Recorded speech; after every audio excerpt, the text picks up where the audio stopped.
आप लिहो तुम कथा सुधारी। सतनाम श्री वाहिगुरु साहिब जी। दोहरा बृद्ध भई गुरदास को, आगे कर समुदाय। पहुँचे पुरी बिलोक का, श्री ਅੰਮ੍ਰਿਤਸਰ ਥਾਏ। ਵਾਹਿਗੁਰੂ ਜੀ ਕਾ ਖਾਲਸਾ ਵਾਹਿਗੁਰੂ ਜੀ ਕੀ ਫਤਿਹ। ਪਰਮ ਸਨਮਾਨਯੋਗ ਗੁਰੂ ਕੀ ਸਾਜੀ ਨਵਾਜੀ ਸਾਧ ਸੰਗਤ ਜੀ, ਸਤਿਗੁਰਾਂ ਦੀ ਪਾਵਨ ਪਵਿੱਤਰ ਹਜ਼ੂਰੀ ਦੇ ਵਿੱਚ ਹਾਜ਼ਰੀਆਂ ਭਰ ਕੇ ਆਪਣੇ ਮਨੁੱਖਾ ਜੀਵਨ ਦੀਆਂ ਦੁਰਲਭ ਘੜੀਆਂ ਨੂੰ ਸਫਲਿਆਂ ਕਰ ਰਹੇ ਹੋ। ਮਸਤਕ ਲੱਗੈ ਸਾਧ ਰੇਣ ਵਡਭਾਗ ਜਿਨ੍ਹਾਂ ਦੇ ਬਹੁਤ ਵੱਡੇ ਭਾਗ ਹੋਣ, ਉਹਨਾਂ ਨੂੰ ਸਤਿਗੁਰੂ ਮਹਾਰਾਜ ਦੇ ਚਰਨਾਂ ਦੀ ਧੂੜੀ ਨਸੀਬ ਹੁੰਦੀ ਹੈ ਅਤੇ ਗੁਰੂ ਚਰਨਾਂ 'ਚ ਬੈਠ ਕਰਕੇ ਉਹ ਗੁਰਸਿੱਖ ਗੁਰੂ ਦੀ ਬਾਣੀ, ਗੁਰੂ ਦੀ ਕਥਾ ਸਰਵਣ ਕਰਦੇ ਹਨ। ਆਪ ਜੀ ਨੇ ਗੁਰਬਾਣੀ ਦੇ ਪਾਠ ਕੀਰਤਨ ਦਾ ਆਨੰਦ ਮਾਣਿਆ। ਅੱਜ ਸ਼੍ਰੋਮਣੀ ਭਗਤ ਕਬੀਰ ਜੀ ਮਹਾਰਾਜ ਦਾ ਪ੍ਰਕਾਸ਼ ਦਿਹਾੜਾ ਹੈ। ਜਨਮ ਮਰਨ ਦੋਹੂੰ ਮੈਂ ਨਾਹੀ, ਜਨ ਪਰ ਉਪਕਾਰੀ ਆਏ। ਜੀ ਦਾਨ ਦੇ ਭਗਤੀ ਲਾਇਨ ਹਰ ਸਿਉ ਲੈਨ ਮਿਲਾਏ। ਐਸੇ ਬ੍ਰਹਮ ਗਿਆਨੀ ਮਹਾਂਪੁਰਸ਼ ਤਤ ਬੇਤੇ, ਜਿਨ੍ਹਾਂ ਵਿੱਚ ਤੇ ਪਰਮੇਸ਼ਰ 'ਚ ਕੋਈ ਫਰਕ ਹੀ ਨਹੀਂ ਰਿਹਾ। ਅਬ ਤੋ ਜਾਏ ਚੜ੍ਹੇ ਸਿੰਘਾਸਣ, ਮਿਲੇ ਹੈ ਸਾਰੰਗ ਪਾਣੀ। ਰਾਮ ਕਬੀਰਾ ਏਕ ਭਏ ਹੈ, ਕੋਏ ਨਾ ਸਕੈ ਪਛਾਨੀ। ਐਸੇ ਮਹਾਂਪੁਰਸ਼, ਉਹਨਾਂ ਦਾ ਦਿਹਾੜਾ ਮਨਾ ਰਹੇ ਹਾਂ। ਨਮਸਕਾਰ ਹੈ ਉਹਨਾਂ ਨੂੰ ਜਿਨ੍ਹਾਂ ਦੀ ਬਾਣੀ ਸਤਿਗੁਰੂ ਸ੍ਰੀ ਗੁਰੂ ਗ੍ਰੰਥ ਸਾਹਿਬ ਵਿੱਚ ਗੁਰੂ ਅਰਜਨ ਦੇਵ ਜੀ ਮਹਾਰਾਜ ਨੇ ਦਰਜ ਕੀਤੀ ਹੈ। ਜਿਨ੍ਹਾਂ ਦਰਜਾ ਗੁਰੂ ਕੀ ਬਾਣੀ ਨੂੰ ਹੈ, ਸਤਿਕਾਰ ਮਾਣ ਪ੍ਰਾਪਤ ਹੈ, ਉਹਨਾਂ ਹੀ ਇਹਨਾਂ ਮਹਾਂਪੁਰਸ਼ਾਂ ਭਗਤਾਂ ਦੀ ਬਾਣੀ ਨੂੰ ਵੀ ਸਤਿਕਾਰ ਸੱਚੇ ਪਾਤਸ਼ਾਹ ਜੀ ਨੇ ਦਿੱਤਾ ਹੈ। ਕਿਉਂਕਿ ਇਹ ਸਰੀਰ ਕਰਕੇ, ਨਾਮਾਂ ਕਰਕੇ ਭਿੰਨ ਭਿੰਨ ਜਾਪਦੇ ਹਨ, ਪਰ ਜੋਤ ਇੱਕੋ ਹੀ ਹੈ। ਸਾਰੇ ਸੰਸਾਰ ਵਿੱਚ ਜਿਹੜੀ ਜੋਤ ਵਰਤਦੀ ਹੈ, ਉਸ ਜੋਤ ਨਾਲ ਜਿਹੜੇ ਅਭੇਦ ਹੋ ਜਾਂਦੇ ਨੇ, ਉਹਨਾਂ ਦਾ ਅਸਤਿਤਵ ਇੱਕ ਹੋ ਜਾਂਦਾ। ਐਸੇ ਮਹਾਂਪੁਰਸ਼ਾਂ ਦੀ ਬਾਣੀ ਨੂੰ ਸਤਿਗੁਰਾਂ ਨੇ ਦਰਜ ਕੀਤਾ, ਜਿਹੜੇ ਇੱਕ ਹੋ ਚੁੱਕੇ ਸਨ। ਦਵੈਤ ਖਤਮ ਹੋ ਚੁੱਕੀ ਸੀ। ਤੋਈ ਮੋਈ ਮੋਈ ਤੋਈ ਅੰਤਰ ਕੈਸਾ, ਕਨਕ ਕਟਕ ਜਲ ਤਰੰਗ ਜੈਸਾ। ਪਾਣੀ ਤੇ ਪਾਣੀ ਦੀਆਂ ਲਹਿਰਾਂ, ਸੋਨਾ ਤੇ ਸੋਨੇ ਦੇ ਕੜੇ ਇੱਕੋ ਹੀ ਚੀਜ਼ ਹੁੰਦੇ। ਕਹਿਣ ਨੂੰ ਦੋ ਹੁੰਦਾ ਵੀ ਸੋਨਾ ਹੈ, ਇਹ ਸੋਨੇ ਦੇ ਗਹਿਣੇ ਨੇ, ਪਰ ਜੇ ਉਹਨੂੰ ਦੇਖਿਆ ਜਾਵੇ ਤਾਂ ਗਹਿਣੇ ਵੀ ਸੋਨਾ ਹੈ ਤੇ ਸੋਨਾ ਵੀ ਗਹਿਣੇ ਹੈ, ਇੱਕ ਮਿਕ ਹੈ। ਇਵੇਂ ਭਗਤ ਤੇ ਭਗਵਾਨ ਦੋ ਨਹੀਂ ਹੁੰਦੇ। ਆਪੇ ਗੁਰ ਚੇਲਾ ਹੈ, ਆਪੇ ਹਰ ਪ੍ਰਭ ਚੋਜ ਵਿਡਾਨੀ। ਇਹੋ ਜਿਹੇ ਮਹਾਂਪੁਰਸ਼ ਭਗਤ ਕਬੀਰ ਸਾਹਿਬ ਜੀ, ਉਹਨਾਂ ਦਾ ਦਿਹਾੜਾ ਮਨਾ ਰਹੇ ਹਾਂ। ਔਰ ਸ੍ਰੀ ਗੁਰੂ ਹਰਗੋਬਿੰਦ ਸਾਹਿਬ ਮਹਾਰਾਜ ਮੀਰੀ ਪੀਰੀ ਦੇ ਮਾਲਕ 6ਵੇਂ ਪਾਤਸ਼ਾਹ ਜੀ, ਉਹਨਾਂ ਦਾ ਵੀ ਅੱਜ ਪ੍ਰਕਾਸ਼ ਪੁਰਬ ਪੰਜਾਬ ਵਿੱਚ ਤਾਂ ਅੱਜ ਮਨਾਇਆ ਜਾ ਰਿਹਾ। ਬਾਕੀ ਸਵੇਰੇ ਇੱਥੇ ਵੀ ਆਪਾਂ ਸ਼ਰਧਾ ਭਾਵਨਾ ਨਾਲ ਆਉਣ ਵਾਲੇ ਵੀਕਐਂਡ 'ਤੇ ਵੀ ਗੁਰੂ ਸਾਹਿਬ ਦੀਆਂ ਖੁਸ਼ੀਆਂ ਲੈਣੀਆਂ, ਅਤੇ ਸਬੱਬੀ ਕਥਾ ਵੀ 6ਵੇਂ ਪਾਤਸ਼ਾਹ ਦੀ ਚੱਲ ਰਹੀ ਹੈ। ਮੀਰੀ ਪੀਰੀ ਦੇ ਮਾਲਕ ਪਾਤਸ਼ਾਹ ਦੇ ਚੋਜ ਵੇਖ ਕੇ ਜਦੋਂ ਕੱਚੇ ਪਿੱਲੇ ਭਰਮ ਗਏ, ਡੋਲ ਗਏ, ਉਹਨਾਂ ਕੱਚੇ ਪਿੱਲੇ ਸਿੱਖਾਂ ਦੇ ਸ਼ੰਕੇ ਭਾਈ ਗੁਰਦਾਸ ਜੀ ਨੇ ਆਪਣੀਆਂ ਵਾਰਾਂ ਵਿੱਚ ਲਿਖ ਦਿੱਤੇ। ਕੀ ਕਹਿੰਦੇ ਸੀ? ਕਹਿੰਦੇ ਮੰਜੀ ਬਹਿ ਸੰਤੋਖ ਦਾ, ਕੁੱਤੇ ਰੱਖ ਸ਼ਿਕਾਰ ਖਿਡਾਇਆ। ਪਾਤਸ਼ਾਹ ਘਰ ਆਮਦੇ ਗੜ ਚੜਿਆ, ਪਾਤਸ਼ਾਹ ਚੜਾਇਆ। ਉਮਤ ਮਹਿਲ ਨ ਪਾਵੰਦੀ, ਦੋਖੀ ਦੁਸ਼ਟ ਆਗੂ ਮੂੰਹ ਲਾਇਆ। ਬਾਣੀ ਕਰ ਗੁਣ ਗਾਵਦਾ, ਕਥੇ ਨ ਸੁਣੈ ਨ ਗਾਵ ਸੁਣਾਇਆ। ਨੱਠਾ ਫਿਰੈ ਨਾ ਡਰੈ ਡਰਾਇਆ। ਉਹ ਸ਼ੰਕਾਵਾਦੀਆਂ ਦੇ ਸ਼ੰਕਿਆਂ ਤੋਂ ਜਿਹੜੇ ਸਾਡੇ ਵਰਗੇ ਸਿੱਖ ਸਨ, ਉਹਨਾਂ ਦਾ ਨਿਸ਼ਚਾ ਕਈ ਵਾਰੀ ਮਨ ਨੂੰ ਸੱਟ ਵੱਜਦੀ ਸੀ। ਭਾਈ ਤੁਲਸੀਆ, ਭਾਈ ਬਦਲੀ ਸੋਢੀ, ਭਾਈ ਜੈਤ, ਇਸੇ ਤਰ੍ਹਾਂ ਗੁਰੂ ਘਰ ਦੇ ਹੋਰ ਪ੍ਰਮੁੱਖ ਗੁਰਸਿੱਖ ਇਕੱਠੇ ਹੋ ਕੇ ਭਾਈ ਗੁਰਦਾਸ ਜੀ ਦੇ ਕੋਲ ਗਏ। ਬੇਨਤੀ ਕੀਤੀ, ਭਾਈ ਸਾਹਿਬ ਜੀ ਤੁਸੀਂ ਵੱਡੇ ਹੋ, ਗੁਰੂ ਸਾਹਿਬ ਨੂੰ ਬੇਨਤੀ ਕਰੋ, ਆਪਣੀ ਥੋੜ੍ਹੀ ਲੀਲਾ ਸੰਕੋਚ ਲੈਣ। ਦੁਸ਼ਟ ਜਦੋਂ ਨਿੰਦਾ ਕਰਦੇ ਨੇ ਮਨ ਦੁਖੀ ਹੁੰਦਾ। ਭਾਈ ਗੁਰਦਾਸ ਜੀ ਕਹਿਣ ਲੱਗੇ, ਗੁਰਮੁਖੋ, ਸਤਿਗੁਰੂ ਜੋ ਵੀ ਕਰ ਰਹੇ ਨੇ ਉਹ ਠੀਕ ਕਰ ਰਹੇ ਨੇ, ਕਿਉਂਕਿ ਸਤਿਗੁਰੂ ਈਸ਼ਵਰ ਦਾ ਅਵਤਾਰ ਨੇ। ਆਪ ਨਾਰਾਇਣ ਕਲਾ ਧਾਰ, ਜਗ ਮੈਂ ਪਰਵਰਿਓ, ਨਿਰੰਕਾਰ ਆਕਾਰ ਜੋਤ ਜਗ ਮੰਡਲ ਕਰਿਓ। ਅਵਤਰਿਆ ਅਵਤਾਰ ਲੈ, ਸੋ ਪੁਰਖ ਸੁਜਾਨ, ਝਖੜ ਵਾਓ ਨਾ ਡੋਲਈ, ਪਰਬਤ ਮੇਰਾਣ। ਪਰਮੇਸ਼ਰ ਅਕਾਲ ਪੁਰਖ ਨਿਰੰਕਾਰ ਜੋਤੀ ਸਰੂਪ ਜੋ ਕਰ ਰਿਹਾ ਠੀਕ ਕਰ ਰਿਹਾ। ਸ਼ੰਕਾ ਸਾਡੇ ਮਨਾਂ 'ਚ ਉੱਠਦਾ ਹੈ, ਸ਼ੰਕਾ ਨਾ ਕਰੋ। ਸਿੱਖ ਕਹਿਣ ਲੱਗੇ, ਜੀ ਸਾਨੂੰ ਸ਼ੰਕਾ ਨਹੀਂ, ਅਸੀਂ ਤੇ ਗੁਰੂ ਦੀ ਖੇਡ ਵੇਖ ਕੇ ਵਿਸਮਾਦ ਵਿੱਚ ਹਾਂ। ਪਰ ਨਿੰਦਕ ਨਿੰਦਾ ਕਰਦੇ ਨੇ, ਉਹ ਕਹਿੰਦੇ ਨਿੰਦਕਾਂ ਦੀ ਪਰਵਾਹ ਨਹੀਂ ਕਰੀਦੀ ਹੁੰਦੀ।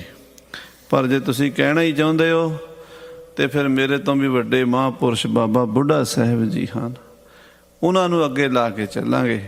ਸਾਧ ਸੰਗਤ ਜੀ, ਅੱਜ ਕੱਲ੍ਹ ਮੇਰੇ ਵਰਗੇ ਕਿਸੇ ਨੂੰ ਕਹਿੰਦੇ, ਉਹਨੇ ਕਹਿਣਾ ਹਾਂਜੀ ਲਓ ਜੀ, 4 ਬੰਦੇ ਮੈਨੂੰ ਕਹਿੰਦੇ, ਮੈਂ ਜਾ ਕੇ ਮਹਾਰਾਜ ਨੂੰ ਕਹਿ ਦਿੰਦਾ। ਟੋਕਣ ਵਾਸਤੇ ਤਾਂ ਬੜੀਆਂ ਡਾਂਗਾਂ ਚੁੱਕੀਆਂ ਹੁੰਦੀਆਂ, ਪਰ ਟੋਕਣ ਦੀ ਹੈਸੀਅਤ ਹੈ, ਇਹ ਵਿਚਾਰ ਨਹੀਂ ਹੁੰਦੀ। ਗੁਰੂ ਨੂੰ ਕਹਿਣਾ, ਭਾਈ ਸਾਹਿਬ ਭਾਈ ਗੁਰਦਾਸ ਜੀ ਕਹਿੰਦੇ ਮੇਰੀ ਔਕਾਤ ਨਹੀਂ। ਹਾਂ, ਵੱਡੇ ਨੇ, ਗੁਰੂ ਨਾਨਕ ਸਾਹਿਬ ਦੀਆਂ ਬਖਸ਼ਿਸ਼ਾਂ ਉਹਨਾਂ ਉੱਤੇ, ਆਪਾਂ ਉਹਨਾਂ ਨੂੰ ਬੇਨਤੀ ਕਰਦੇ ਹਾਂ, ਉਹ ਕਹਿਣਾ ਚਾਹਣਗੇ ਤੇ ਕਹਿ ਦੇਣਗੇ। ਇਹ ਸਾਰੇ ਸਿੱਖ ਬਾਬਾ ਬੁੱਢਾ ਸਾਹਿਬ ਜੀ ਕੋਲ ਬੀੜ ਸਾਹਿਬ ਪਹੁੰਚੇ। ਸਾਰੀ ਗੱਲਬਾਤ ਉਹੀ ਜਿਹੜੀ ਭਾਈ ਗੁਰਦਾਸ ਨਾਲ ਕੀਤੀ ਸੀ, ਗੁਰੂ ਸਾਹਿਬ ਨਾਲ, ਬਾਬਾ ਬੁੱਢਾ ਜੀ ਨਾਲ ਵੀ ਕੀਤੀ। ਤੇ ਬਾਬਾ ਜੀ ਕਹਿਣ ਲੱਗੇ, ਭਾਈ ਗੁਰਮੁਖੋ, ਈਸ਼ਵਰ ਦੇ ਅਵਤਾਰਾਂ ਤੇ ਸ਼ੰਕਾ ਨਹੀਂ ਕਰੀਦਾ। ਇਹ ਤਾਂ ਲੀਲਾ ਕਰਦੇ ਆ, ਇਹਨਾਂ ਨੂੰ ਲੇਪ ਨਹੀਂ ਹੁੰਦਾ ਕਿਸੇ ਗੱਲ ਦਾ ਵੀ। ਬ੍ਰਹਮ ਗਿਆਨੀ ਸਦਾ ਨਿਰਲੇਪ, ਜੈਸੇ ਜਲ ਮੈਂ ਕਮਲ ਅਲੇਪ। ਜਿੰਨਾ ਮਰਜੀ ਮੀਂਹ ਪਈ ਜਾਵੇ, ਕਦੀ ਕਮਲ ਦੇ ਫੁੱਲ ਤੇ ਪਾਣੀ ਦੀ ਬੂੰਦ ਟਿਕੀ ਹੈ, ਤਿਲਕ ਕਿਉਂ ਜਾਂਦੀ। ਇਹ ਬ੍ਰਹਮ ਗਿਆਨੀ ਸਾਰੇ ਵਿਸ਼ਿਆਂ ਨੂੰ ਭੋਗਦੇ ਹੋਏ ਵੀ ਨਿਰਲੇਪ ਹੁੰਦੇ ਆ। ਅੱਖਾਂ ਨਾਲ ਦੇਖਦੇ, ਕੰਨਾਂ ਨਾਲ ਸੁਣਦੇ, ਜੀਭ ਨਾਲ ਚਖਦੇ, ਨੱਕ ਨਾਲ ਸੁੰਘਦੇ, ਚਮੜੀ ਨਾਲ ਛੂੰਹਦੇ ਵੀ ਪਰ ਨਹੀਂ ਛੂੰਹਦੇ। ਆਖੋ ਸ੍ਰੀ ਵਾਹਿਗੁਰੂ। ਅੱਖਾਂ ਨਾਲ ਦਿਸ ਰਿਹਾ ਪਰ ਨਹੀਂ ਦਿਸ ਰਿਹਾ। ਕੰਨ ਅੱਖੀ ਬਾਝੋਂ ਵੇਖਣਾ, ਵਿਣ ਕੰਨਾਂ ਸੁਣਨਾ, ਪੈਰਾਂ ਬਾਝੋਂ ਚੱਲਣਾ, ਵਿਣ ਹੱਥਾਂ ਕਰਨਾ, ਜੀਭੇ ਬਾਝੋਂ ਬੋਲਣਾ। ਇਸ ਤਰ੍ਹਾਂ ਦੀ ਅਵਸਥਾ ਹੁੰਦੀ ਇਹਨਾਂ ਦੀ ਤਾਂ। ਪਰ ਚਲੋ, ਜੇ ਤੁਸੀਂ ਕਹਿੰਦੇ ਹੋ ਅਸੀਂ ਤੁਹਾਡੇ ਨਾਲ ਚੱਲਦੇ ਹਾਂ। ਸਾਰੇ ਸਿੱਖਾਂ ਦੇ ਬੇਨਤੀ ਮੰਨ ਕੇ ਬਾਬਾ ਜੀ ਸ੍ਰੀ ਅੰਮ੍ਰਿਤਸਰ ਆਏ ਨੇ, 6ਵੇਂ ਪਾਤਸ਼ਾਹ ਨੂੰ ਮਿਲਦੇ ਨੇ। ਆਹ ਕਥਾ ਅੱਜ ਆਰੰਭ ਹੋ ਰਹੀ ਹੈ, ਸਰਵਣ ਕਰੀਏ, ਪ੍ਰੇਮ ਨਾਲ ਆਖੀਏ ਸਤਿਨਾਮ ਸ੍ਰੀ ਵਾਹਿਗੁਰੂ ਸਾਹਿਬ ਜੀ। ਸਤਿਨਾਮ ਸ੍ਰੀ ਵਾਹਿਗੁਰੂ ਸਾਹਿਬ ਜੀ। ਦੋਹਰਾ ਬ੍ਰਿਧ ਭਾਈ ਗੁਰਦਾਸ ਕੋ, ਭਾਈ ਸਾਹਿਬ ਭਾਈ ਗੁਰਦਾਸ ਜੀ ਤੇ ਬਾਬਾ ਬੁੱਢਾ ਜੀ ਨੂੰ ਆਗਿਆ ਕਰ ਸਮੁਦਾਏ। ਅੱਗੇ ਕਰਕੇ ਗੁਰੂ ਕੇ ਸਿੱਖ ਚੱਲ ਪਏ। ਪਹੁੰਚੇ ਪੁਰੀ ਬਿਲੋਕ ਕੈ, ਸ੍ਰੀ ਅੰਮ੍ਰਿਤਸਰ ਸਾਹਿਬ ਜੀ ਆਣ ਪਹੁੰਚੇ ਹਨ। ਸ੍ਰੀ ਅੰਮ੍ਰਿਤਸਰ ਥਾਏ, ਧੰਨ ਗੁਰੂ ਰਾਮਦਾਸ ਮਹਾਰਾਜ ਦੀ ਨਗਰੀ ਸ੍ਰੀ ਅੰਮ੍ਰਿਤਸਰ ਆ ਪਹੁੰਚੇ ਹਨ। ਚੌਪਈ ਕਰ ਇਸ਼ਨਾਨ ਹਰ ਮੰਦਰ ਗਏ। ਸਭ ਤੋਂ ਪਹਿਲਾਂ ਸਰੋਵਰ ਵਿੱਚ ਇਸ਼ਨਾਨ ਕੀਤਾ ਬਾਬਾ ਬੁੱਢਾ ਜੀ, ਭਾਈ ਗੁਰਦਾਸ ਜੀ ਤੇ ਸਾਰੇ ਸਿੱਖਾਂ ਨੇ।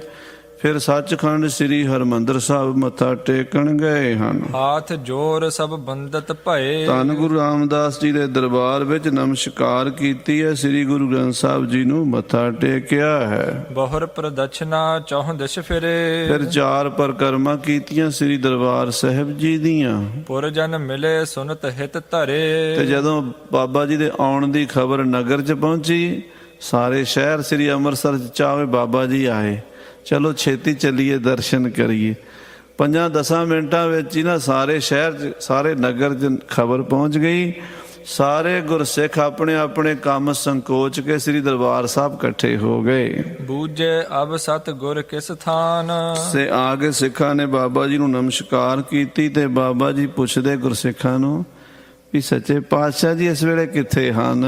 ਪੁਰਜਨ ਭਨਿਓ ਆਪ ਸਭ ਜਾਨ, ਤੇ ਗੁਰਸਿੱਖ ਨਗਰ ਵਾਲੇ ਕਹਿਣ ਲੱਗੇ, ਬਾਬਾ ਜੀ ਆਪ ਜੀ ਜਾਣੀ ਜਾਣ ਹੋ, ਆਪ ਜੀ ਨੂੰ ਦੱਸਣ ਦੀ ਲੋੜ ਨਹੀਂ ਹੈ। ਚੜੇ ਅਖੇਰ ਬ੍ਰਿਤ ਕੋ ਗਏ, ਫਿਰ ਵੀ ਆਪ ਜੀ ਨੇ ਪੁੱਛਿਆ, ਦੱਸਣਾ ਸਾਡਾ ਫਰਜ਼ ਹੈ ਕਿ ਮਹਾਰਾਜ ਸੱਚੇ ਪਾਤਸ਼ਾਹ ਇਸ ਵੇਲੇ ਘੋੜੇ ਤੇ ਚੜ੍ਹ ਕੇ ਫੌਜਾਂ ਨੂੰ ਲੈ ਕੇ ਸ਼ਿਕਾਰ ਖੇਡਣ ਗਏ ਨੇ ਪੂਰਬ ਦੇਸ਼ ਕੋ ਸਨਮੁਖ ਭਏ ਔਰ ਪੂਰਬ ਵਾਲੇ ਪਾਸੇ ਨੂੰ ਗਏ ਨੇ। ਸੁਨ ਬ੍ਰਿਧ ਸਾਹਿਬ ਹਿਰਦਾ ਰਸਾਲੇ ਬਾਬਾ ਬੁੱਢਾ ਸਾਹਿਬ ਜੀ ਬੜੇ ਪ੍ਰੇਮ ਵਾਲੇ, ਜਿਨ੍ਹਾਂ ਦਾ ਹਿਰਦਾ ਰਸ ਨਾਲ ਭਰਿਆ ਹੋਇਆ, ਰਸ ਬਾਣੀ ਦਾ, ਰਸ ਸੇਵਾ ਦਾ, ਰਸ ਸਿਮਰਨ ਦਾ, ਰਸ ਗੁਰੂ ਨਾਨਕ ਦੀ ਕਿਰਪਾ ਦਾ।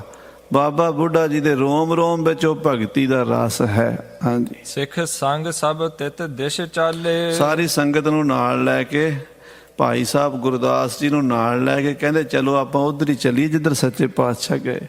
ਮਹਾਰਾਜ ਸ਼ਿਕਾਰ ਖੇਡਣ ਜਿਹੜੇ ਪਾਸੇ ਗਏ ਸੀ ਨਾ, ਬਾਬਾ ਬੁੱਢਾ ਜੀ ਬਿਰਧ ਅਵਸਥਾ ਵਿੱਚ ਹੌਲੇ ਹੌਲੇ ਉਸ ਪਾਸੇ ਨੂੰ ਤੁਰ ਪਏ ਨੇ। ਦੇਖੋ ਗੁਰੂ ਦਾ ਸਤਿਕਾਰ ਕੀ ਹੁੰਦਾ, ਗੁਰੂ ਪ੍ਰਤੀ ਪਿਆਰ ਕੀ ਹੁੰਦਾ, ਗੁਰੂ ਨੂੰ ਬੇਨਤੀ ਵੀ ਕਰਨੀ ਹੋਵੇ ਤੇ ਕਿਵੇਂ ਕਰੀਦੀ ਹੈ, ਇਹ ਸਿਖਾ ਰਹੇ ਆ ਬਾਬਾ ਬੁੱਢਾ ਸਾਹਿਬ ਜੀ। ਹਾਂਜੀ, ਅਧਿਕ ਬ੍ਰਿਛ ਗਾਡੇ ਗਨ ਖਰੇ ਉੱਥੇ ਬਹੁਤ ਸਾਰੇ ਬੇਰੀਆਂ ਦੇ ਝੁੰਡ ਅੱਜ ਕੱਲ ਤਾਂ ਸ਼ਹਿਰ ਵਸ ਗਿਆ ਨਾ, ਤੇ ਬਹੁਤ ਸਾਰੇ ਦਰਖਤ ਜਿਹੜੇ ਕੱਟੇ ਗਏ।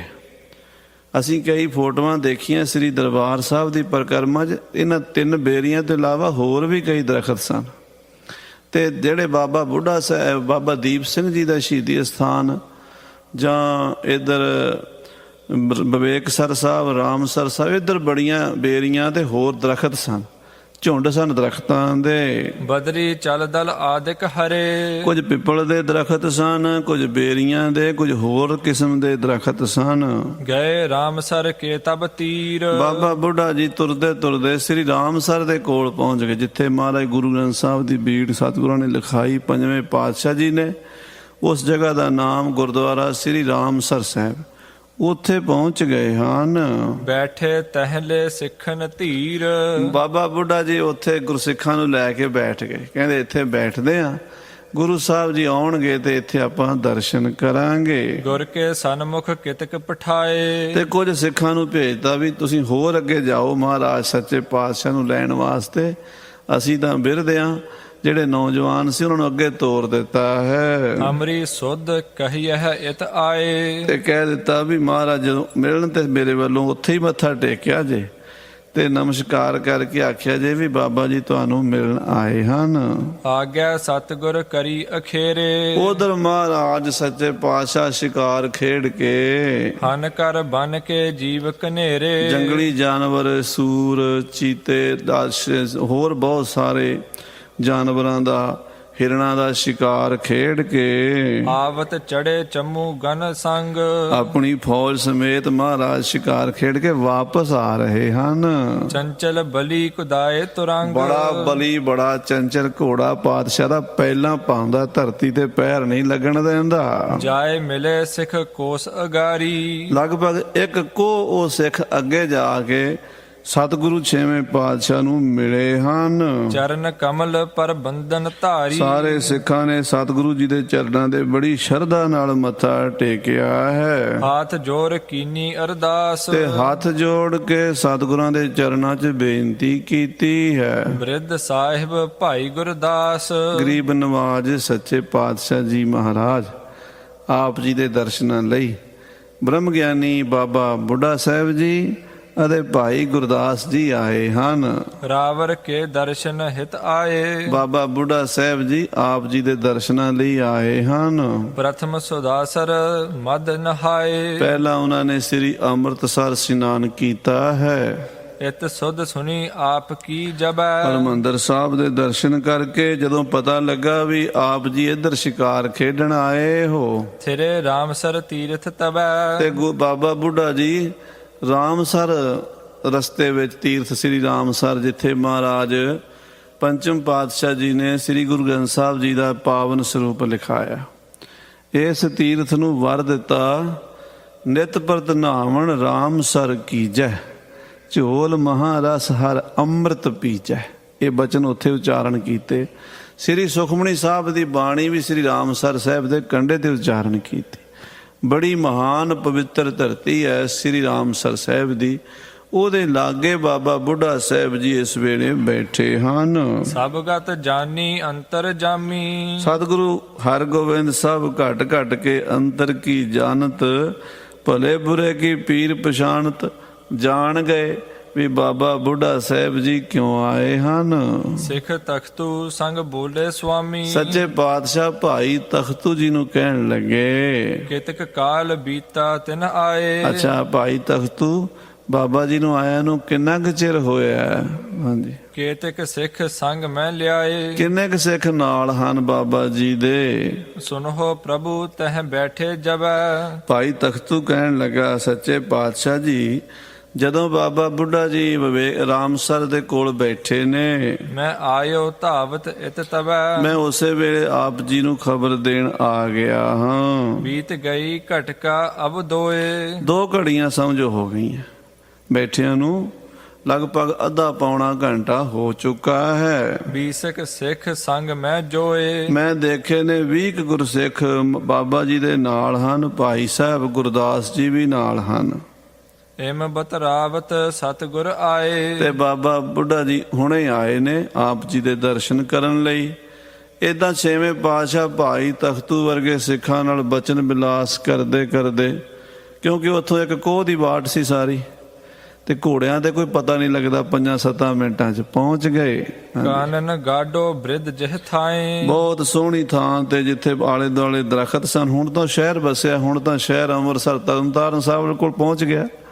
ਇਹ ਉਸ ਵੇਲੇ ਦੀ ਗੱਲ ਹੈ ਜਦੋਂ ਸ੍ਰੀ ਰਾਮਸਰ ਦੇ ਆਲੇ ਦੁਆਲੇ ਸਿਰਫ ਤੇ ਸਿਰਫ ਬੇਰੀਆਂ ਦੇ, ਪਿੱਪਲਾਂ ਦੇ, ਟੋਲੀਆਂ ਦੇ, ਇਦਾਂ ਦੇ ਦਰਖਤ ਹੀ ਹੋਇਆ ਕਰਦੇ ਸਨ। ਉਹਨਾਂ ਦਰਖਤਾਂ ਦੇ ਝੁੰਡਾਂ 'ਚ ਹਰੀ ਛਾਂ 'ਚ ਬਾਬਾ ਜੀ ਬੈਠੇ ਸਨ। ਹੈ ਤੇ ਉਤਰ ਗਏ ਗੁਰ ਤਹਾਂ। ਮਹਾਰਾਜ ਬਾਬਾ ਬੁੱਢਾ ਜੀ ਨੂੰ ਵੇਖ ਕੇ ਘੋੜੇ ਤੋਂ ਉਤਰ ਪਏ। ਜਿੱਥੇ ਬਾਬਾ ਬੁੱਢਾ ਜੀ ਨੂੰ ਦੇਖਦੇ ਸਨ, ਉੱਥੇ ਹੀ ਮਹਾਰਾਜ ਘੋੜੇ ਤੋਂ ਥੱਲੇ ਉਤਰ ਪਏ।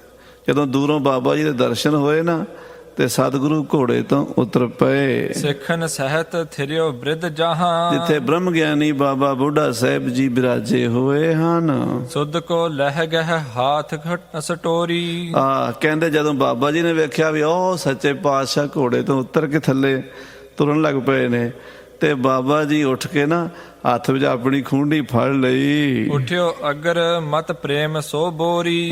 ਜਿਨ੍ਹਾਂ ਦੀ ਮਤ ਪ੍ਰੇਮ ਵਿੱਚ ਭਿੱਜੀ ਹੋਈ ਹੈ। ਸ਼ਰਧਾ ਕੀ ਹੁੰਦੀ ਹੈ, ਪਿਆਰ ਕੀ ਹੁੰਦਾ, ਸਾਧ ਸੰਗਤ ਜੀ। ਤੇ ਬਾਬਾ ਬੁੱਢਾ ਜੀ ਵਰਗੇ ਗੁਰਸਿੱਖਾਂ ਨੂੰ ਪਤਾ ਹੈ ਕਈ ਗੱਲਾਂ ਨੇ ਜਿਹੜੀਆਂ ਤਰਕ ਨਾਲ ਸਮਝ ਨਹੀਂ ਆਉਂਦੀਆਂ। ਇੱਕ ਦਾਦੀ ਨੂੰ ਪੋਤੇ ਦਾ ਮੂੰਹ ਚੁੰਮ ਕੇ ਜਿਹੜਾ ਆਨੰਦ ਆਉਂਦਾ ਨਾ, ਉਹਨੂੰ ਕੋਈ ਫਿਲਾਸਫਰ ਸਮਝਾ ਨਹੀਂ ਸਕਦਾ। ਆਖੋ ਸਤਿਨਾਮ ਸ੍ਰੀ ਵਾਹਿਗੁਰੂ। ਉਹ ਆਨੰਦ ਉਹ ਹੀ ਜਾਣਦੀ ਹੈ। ਇੱਕ ਮਾਂ ਨੂੰ ਆਪਣੇ ਪੁੱਤਰ ਨੂੰ ਗੋਦੀ 'ਚ ਲੋਰੀਆਂ ਦੇਣ ਦਾ ਕੀ ਆਨੰਦ ਆਉਂਦਾ ਹੈ, ਇਹ ਕੋਈ ਗਿਆਨੀ, ਕੋਈ ਕਥਾਵਾਚਕ, ਕੋਈ ਫਿਲਾਸਫਰ, ਕੋਈ ਡਾਕਟਰ ਦੱਸ ਸਕਦਾ? ਇਹਦੀ ਵਿਆਖਿਆ ਨਹੀਂ ਹੋ ਸਕਦੀ।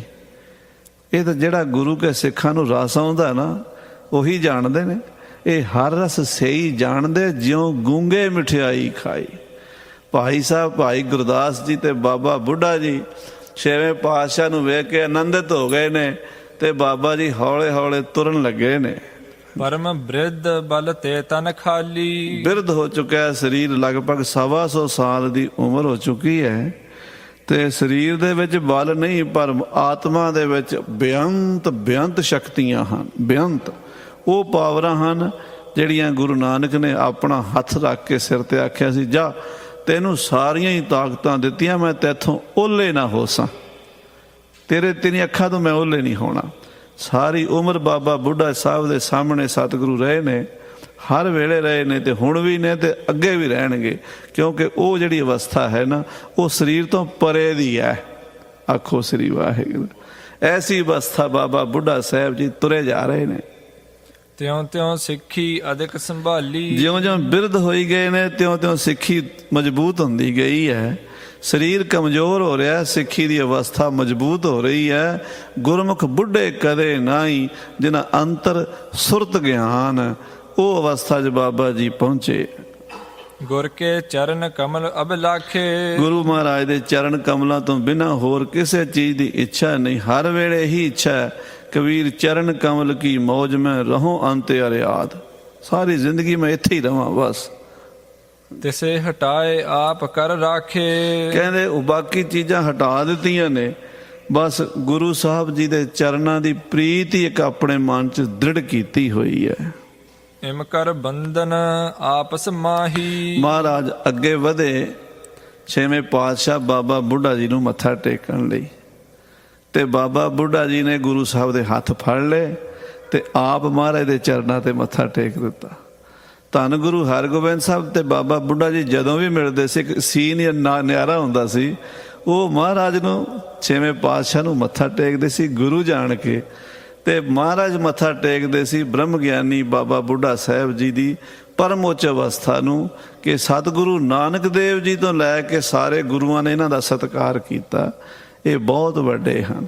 ਇੱਕ ਦੂਜੀ ਨੂੰ ਨਮਸਕਾਰ ਕੀਤੀ, ਮੱਥਾ ਟੇਕਿਆ ਹੈ। ਬੈਠੇ RAM ਤਾਲ ਤਟ ਪਾਹੀ। ਸ੍ਰੀ ਅੰਮ੍ਰਿਤਸਰ ਸਾਹਿਬ ਦੇ ਲਾਗੇ ਜਿਹੜਾ ਰਾਮਸਰ ਤੀਰਥ ਹੈ, ਇਹਦੇ ਕਿਨਾਰੇ ਦੇ ਕੋਲ ਬੈਠੇ ਹੋਏ ਨੇ ਸ੍ਰੀ ਹਰਗੋਬਿੰਦ ਬਾਕ ਬਖਾਨੇ। ਗੁਰੂ ਹਰਗੋਬਿੰਦ ਸਾਹਿਬ ਮਹਾਰਾਜ ਕਹਿਣ ਲੱਗੇ, ਕਿਸ ਪ੍ਰਕਾਰ ਤੇ ਆਵਨ ਠਾਨੇ। ਮਹਾਂਪੁਰਸ਼ੋ, ਆਪ ਜੀ ਨੇ ਇੰਨੀ ਖੇਚਲ ਕੀਤੀ ਹੈ ਆਉਣ ਦੀ, ਕਿਉਂ ਇੰਨੀ ਖੇਚਲ ਕੀਤੀ ਹੈ? ਜੇ ਤੁਮ ਕਹਿਤ ਆਏ ਉਤ ਜਾਤੇ।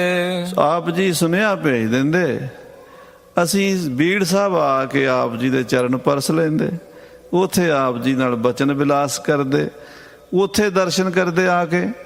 ਆਪ ਜੀ ਇੰਨੀ ਬਿਰਧ ਅਵਸਥਾ 'ਚ ਇੰਨੀ ਖੇਚਲ ਕਰਕੇ ਇੱਥੇ ਆਏ ਹੋ, ਆਪ ਖੇਦ ਕਿਉਂ ਧਾਰਿਓ ਗਾਤੇ। ਮਹਾਂਪੁਰਸ਼ੋ, ਇੰਨਾ ਭਾਰੀ ਖੇਦ, ਇੰਨਾ ਕਸ਼ਟ ਕਿਉਂ ਸਹਾਰਿਆ ਹੈ? ਸਫ਼ਰ ਕਿਉਂ ਪੈਦਲ ਕੀਤਾ ਇਤਨਾ? ਸਾਨੂੰ ਹੁਕਮ ਦਿੰਦੇ, ਅਸੀਂ ਹੁਣੇ ਹੀ ਆ ਜਾਂਦੇ ਬੀੜ ਸਾਹਿਬ ਆਪ ਜੀ ਦੇ ਚਰਨਾਂ ਵਿੱਚ।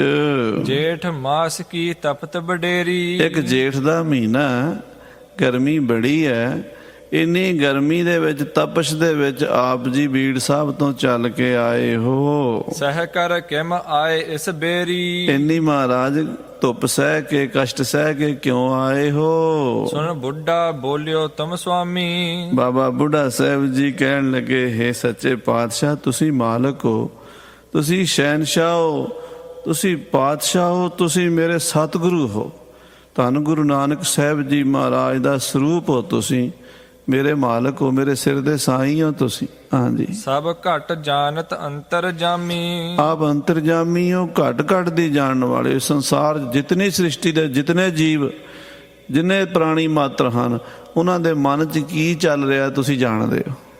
ਆਖੋ ਸ੍ਰੀ ਵਾਹਿਗੁਰੂ। ਸਭ ਘਟ ਘਟ ਕੇ ਅੰਤਰਜਾਮੀ, ਘਟ ਘਟ ਮਾਲਕ ਦਿਲਾਂ ਕਾ ਸੱਚਾ ਪਰਵਤਗਾਰ।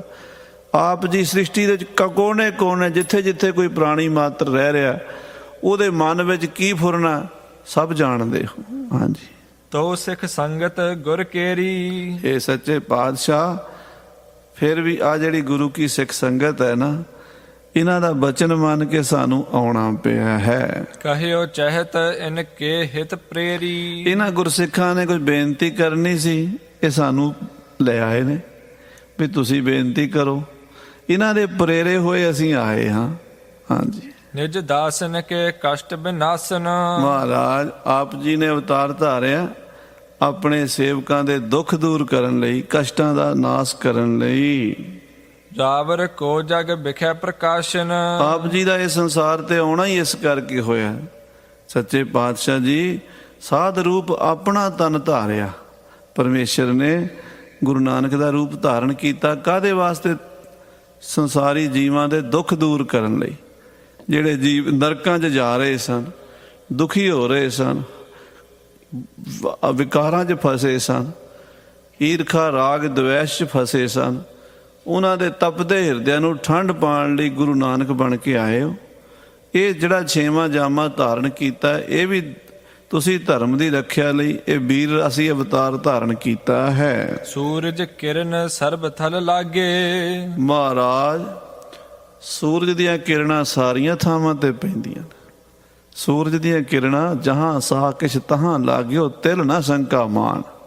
ਪੰਚਮ ਪਾਤਸ਼ਾਹ ਜੀ ਨੇ ਮਾਰੂ ਰਾਗ ਵਿੱਚ ਬਚਨ ਲਿਖੇ ਨੇ, ਕਹਿੰਦੇ ਕਰ ਪ੍ਰਚੰਡ ਪ੍ਰਗਟਿਓ, ਐਸੀ ਉਹਦੀ ਤੇਜ ਰੋਸ਼ਨੀ, ਐਸੀ ਉਹਦੀ ਕਿਰਨ, ਜਹਾਂ ਸਾਕਿਸ਼, ਸਾਕਿਸ਼ ਕਹਿੰਦੇ ਨੇ ਜਿੱਥੇ ਅਪਵਿੱਤਰਤਾ, ਦੁਰਗੰਧੀ, ਗੰਦਗੀ ਵੀ ਹੋਵੇ ਨਾ। ਰੂੜੀ, ਰੂੜੀ ਤੇ ਕੀ ਹੁੰਦਾ? ਗੰਧ ਹੀ ਹੁੰਦਾ। ਸੂਰਜ ਦੀਆਂ ਕਿਰਨਾਂ ਉੱਥੇ ਵੀ ਪੈਂਦੀਆਂ। ਸੂਰਜ ਦੀਆਂ ਕਿਰਨਾਂ ਇਹ ਤਾਂ ਨਹੀਂ ਕਹਿੰਦੇ ਵੀ ਇੱਥੇ ਗੰਦਗੀ ਮੈਂ ਨਹੀਂ ਪੈਣਾ। ਜਹਾਂ ਸਾਕਿਸ਼ ਤਹਾਂ ਲਾਗਿਓ, ਤਿਲ ਨਾ ਸ਼ੰਕਾ ਮਾਨ। ਤਿਲ ਮਾਤਰ ਵੀ ਸੂਰਜ ਕਦੀ ਸ਼ੰਕਾ ਕਰਦਾ? ਇਸ ਕਰਕੇ ਗੁਰੂ ਦੀ ਨਿਗਾਹ ਹਰ ਇੱਕ ਤੇ ਹੈ। ਗੁਰੂ ਸਾਰਿਆਂ ਰੰਗਾਂ ਵਿੱਚ ਹੈ, ਸਾਰਿਆਂ ਰੂਪਾਂ ਵਿੱਚ ਹੈ, ਉਹਦੇ ਲਈ ਸਾਰੇ ਬਰਾਬਰ ਹਨ। ਹਾਂਜੀ। ਤੋ ਨਾ ਲੇਪ ਰੰਚ ਭਰ ਪਾਗੇ। ਪਰ ਸੂਰਜ ਦੀਆਂ ਕਿਰਨਾਂ ਕਦੀ ਗੰਦੀਆਂ ਨਹੀਂ ਹੋਈਆਂ ਰੂੜੀ ਤੇ ਪੈ ਕੇ, ਪੈਂਦੀਆਂ ਨੇ, ਰੂੜੀ ਤੇ ਵੀ ਪੈਂਦੀਆਂ। ਸੂਰਜ ਦੀਆਂ ਕਿਰਨਾਂ ਰੂੜੀ ਤੇ ਵੀ ਪੈਂਦੀਆਂ, ਪਰ ਰੂੜੀ ਤੇ ਗੰਦਗੀ ਤੇ ਪੈ ਕੇ ਸੂਰਜ ਦੀਆਂ ਕਿਰਨਾਂ ਗੰਦੀਆਂ ਨਹੀਂ ਹੁੰਦੀਆਂ। ਸੂਰਜ ਸੱਚਾ ਹੀ ਰਹਿੰਦਾ, ਨਿਰਮਲ ਹੀ ਰਹਿੰਦਾ। ਹਾਂਜੀ। ਭਖ ਭਖ ਅਗਨ ਮਹਿ ਪਰੈ। ਕਹਿੰਦੇ ਦੂਜੀ ਮਿਸਾਲ ਅਗਨੀ ਦੀ ਹੈ। ਅਗਨੀ ਦੇ ਵਿੱਚ ਖਾਣ ਵਾਲੀਆਂ ਵਧੀਆ ਸੁਗੰਧਿਤ ਵਸਤੂਆਂ ਪਾਈਏ ਉਹ ਵੀ ਸਮਾ ਜਾਂਦੀਆਂ, ਜਿਹੜੀਆਂ ਨਾ ਖਾਣ ਯੋਗ ਜਾਂ ਅਪਵਿੱਤਰ ਜਾਂ ਗੰਦੀਆਂ ਚੀਜ਼ਾਂ ਨੇ ਉਹ ਵੀ ਸਮਾ ਜਾਂਦੀਆਂ। ਅੱਗ ਸਾਰੀਆਂ ਨੂੰ ਆਪਣੇ 'ਚ ਸਮੇਟ ਲੈਂਦੀ, ਸਾੜ ਦਿੰਦੀ ਹੈ। ਹਾਂਜੀ। ਏਕ ਦੋਸ਼ ਭੀ ਛੁਇਓ ਨਾ ਧਰੈ। ਪਰ ਅੱਗ ਮੈਲੀ ਨਹੀਂ ਹੁੰਦੀ। ਅੱਗ ਕਦੀ ਮੈਲੀ ਹੋਈ ਹੈ? ਅੱਗ ਅੱਗ ਹੀ ਰਹਿੰਦੀ ਹੈ। ਉਹਦੇ 'ਚ ਕੋਈ ਵੀ ਪਦਾਰਥ ਚੰਗੇ ਚੰਗਾ ਪਾ ਦੇ ਉਹ ਵੀ ਸੜ ਜਾਏਗਾ, ਮਾੜੇ ਤੋਂ ਮਾੜਾ ਪਾ ਦੇ ਉਹ ਵੀ ਸੜ ਜਾਏਗਾ। ਪਰ ਅੱਗ ਆਪਣੇ ਸਰੂਪ 'ਚ ਰਹਿੰਦੀ ਹੈ, ਉਹ ਕਦੀ ਮੈਲੀ ਨਹੀਂ ਹੁੰਦੀ। ਤਿਮ ਤੁਮਰੀ ਗਤ ਹੈ ਸਭ ਕਾਲ। ਇਸੇ ਤਰ੍ਹਾਂ ਮਹਾਰਾਜ ਗੁਰੂ ਪੈਂਦੇ ਖਾਂ ਕੋਲ ਬੈਠਾ ਹੋਵੇ, ਪੈਂਦੇ ਖਾਂ ਨੂੰ ਬਖਸ਼ਿਸ਼ਾਂ ਕਰਦਾ ਹੋਵੇ, ਗੁਰੂ ਕੌਲਾਂ ਤੇ ਕਿਰਪਾ ਕਰਦਾ ਹੋਵੇ, ਗੁਰੂ ਮੈਲਾ ਨਹੀਂ ਹੁੰਦਾ। ਆਖੋ ਸ੍ਰੀ ਵਾਹਿਗੁਰੂ। ਬਾਬਾ ਬੁੱਢਾ ਜੀ ਦੇਖੋ ਕਿੱਥੇ ਬੋਲ ਰਹੇ ਆ। ਉਹ ਕਹਿੰਦੇ ਮੈਨੂੰ ਪਤਾ ਹੈ ਵੀ ਮਹਾਰਾਜ ਸੂਰਜ ਦੀਆਂ ਕਿਰਨਾਂ ਨੂੰ ਰੂੜੀਆਂ ਉੱਤੇ ਵੀ ਪੈਂਦਿਆਂ ਹੋਇਆਂ ਉਹ ਨਿਰਮਲ ਹੀ ਰਹਿੰਦੀਆਂ ਨੇ, ਮੈਲੀਆਂ ਨਹੀਂ ਹੁੰਦੀਆਂ। ਹਾਂਜੀ। ਜਾਣਤ ਹੈ ਜਿਨ ਸੁਮਤ ਵਿਸਾਲ। ਜਿਹੜੇ ਸਮਝਦਾਰ ਸਿਆਣੇ ਉਹ ਜਾਣਦੇ ਹਨ। ਨਰ ਲੀਲਾ ਜਗ ਪਿਖ ਕਰ ਸਾਰੇ। ਪਰ ਫਿਰ ਵੀ ਇਹ ਸੰਸਾਰ ਦੇ ਲੋਕ ਜਿਹੜੇ ਨੇ ਤੁਹਾਡੀ ਨਰ ਲੀਲਾ ਵੇਖ ਕੇ ਭਰਮ ਰਹੇ ਨੇ।